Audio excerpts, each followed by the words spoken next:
It wouldn't be a Paddington 2 review without one of Paddington's marmalade sandwiches. Mmm, mmm.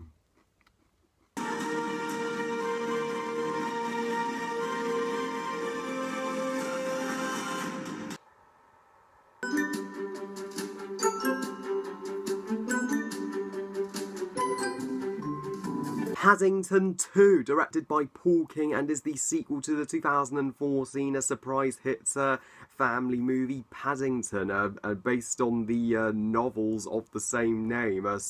Paddington 2 tells the story set after the first movie. Paddington has now permanently settled in with the Browns, and he wants to get his Aunt Lucy an extra special gift for her 100th birthday, since your 100th birthday is a milestone. However, after he does various jobs to get the money he needs to afford the gift is unexpectedly stolen, and Paddington is framed for the crime and sent to jail, and it's up to the Browns to convince everyone of Paddington's innocence and to expose the true thief. Now guys, the original Paddington from 2014 was one of the most legitimate surprises and most awesome family movies of the decade. Despite its extremely terrible trailers, thankfully the movie was nothing like the trailers made it out to be. It's told the story of the spectacled bear from Darkest Peru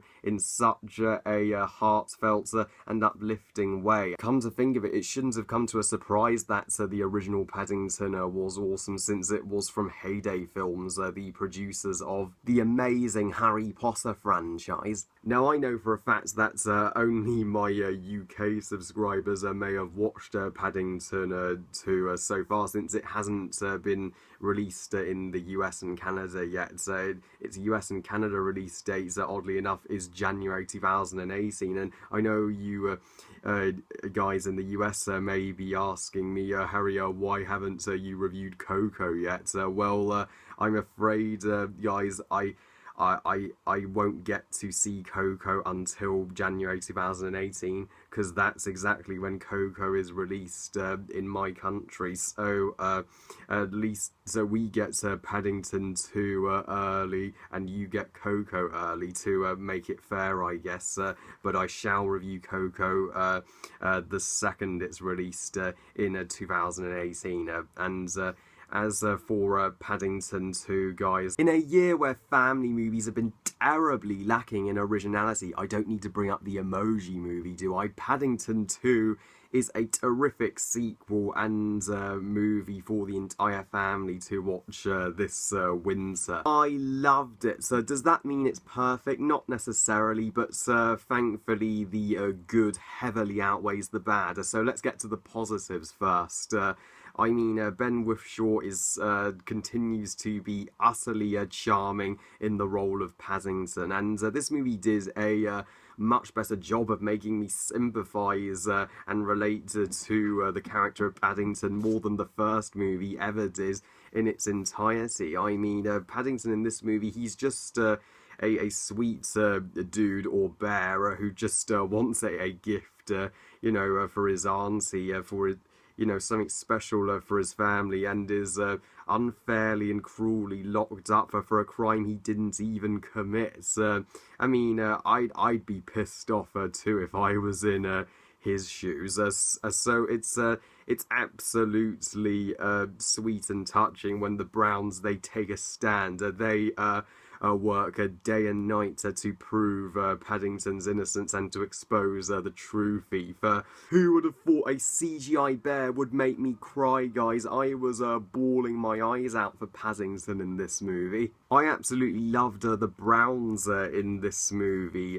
They now see Paddington as a true member of the family, and not just a visitor now, and Mr. Brown, who had to grow to tolerate Paddington in the original film, is finally stepping up and makes a tremendous speech in the movie about Paddington, which will just melt your hearts. And and Sally Hawkins she's wonderful and sweet as Mrs. Brown, and the two kid actors are generally solid as child actors go. In fact, the entire cast do a splendid job, from Julie Walters to Jim Broadbent and Peter Capaldi as Mr. Curry, flawlessly cast. He always made me laugh whenever he appears, and the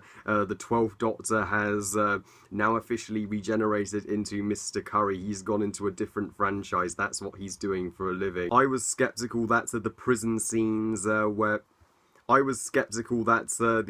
scenes when I was sceptical that the sequences where Paddington's in jail would drag, since the prison scenes in Muppets Most Wanted were draggy as hell, but I'm pleased to say that isn't the case here. The prison sequences are far superior and move far faster than in Muppets Most Wanted, since the prison characters, they made them actually memorable and likeable, to accompany Paddington. They actually got jail scenes in a family movie correct for once. But my favourite thing about this movie is its beautiful message about families always staying together through and through, no matter how tougher times get. Kids and parents will greatly latch on to that. Kids and parents will greatly latch on to that. However, guys, my only negative of this movie is regarding the villain. How best to describe this villain? That's right, he's painfully underwhelming and forgettable and unthreatening. Hugh Grant just played him like a clown, like a joke, when this is the guy that got Paddington framed and locked in jail. We're supposed to despise him, but we just laugh at how ridiculous he is, and that removes all tension that this movie could have had. I mean, he's a total step down from the villain from the first Paddington. I mean, the villain in the first movie, she was awesome. She was, cunning and manipulative, and a legitimate threat in comparison to Hugh Grant's jester-like villain, who I don't remember for the life of me. Aside from its weak villain, Paddington 2 is a wonderful treat for the family to watch at the movies, and it's so sad it's not doing better financially. Please take your family to see it, guys.